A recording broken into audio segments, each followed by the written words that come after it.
जैसे ही एस्पिरेंट्स से क्वेश्चन देखेंगे अबाउट आर्टिकल 32, वो सीधे रिट्स के बारे में बहुत ही एक्सप्लेन करने लग जाएंगे, पांचों रिट्स को डिटेल में बताने लगेंगे। लेकिन जब तक आपको ये रियलाइज होगा कि आपको सिर्फ रिट्स नहीं लिखना है, तब तक बहुत देर हो चुकी है, बिकॉज आपने 1.5 पेज को ऑलरेडी रिट्स डिटेल में कवर कर लिया होगा।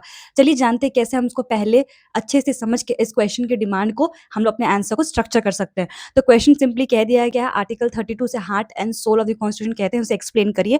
तो डिमांड में क्वेश्चन पूछ क्या रहा है, क्या डिमांड है क्वेश्चन की, कि कैसे आर्टिकल 32 गारंटी करता है कि जो हमारा फंडामेंटल राइट्स वो इन्फोर्स भी हो और प्रोटेक्ट भी हो। ये आपका मेन डिमांड है। तो आपको कुछ 5 मैंडेटरी डायमेंशंस लिखने ही लिखने हैं, ताकि एग्जामिनर को पता चलेगा कि ये बच्चा भाई पढ़ के आया है, ऐसे नहीं लिख रहा है आंसर। नंबर 1, कॉन्स्टिट्यूशनल स्टेटस, मतलब आपको आर्टिकल 32 के बारे में बताना पड़ेगा कि खुद भी एक फंडामेंटल राइट है। सेकंड, आर्टिकल 32 हमें ये अपॉर्चुनिटी देता है, या फिर हमें कैसे एक राइट देता है कि अगर कोई भी हमारा फंडामेंटल राइट वायलेट हो रहा है, तो हम लोग डायरेक्टली सुप्रीम कोर्ट जा सकते हैं। सुप्रीम कोर्ट हमें इसे इन्फोर्स करने मना नहीं करेगा। थर्ड, अब आपको बताना है रिट जुडिक्शन के बारे में, जो कि 5 रिट्स है: habeas corpus, mandamus, prohibition, certiorari, quo warranto.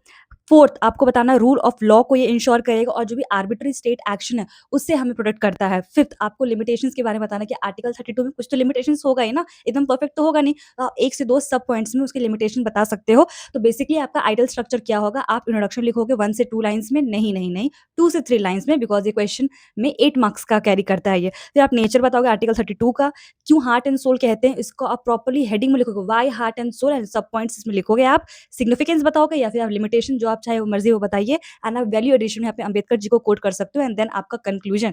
This is done. Keep studying, keep practising, and write your answer.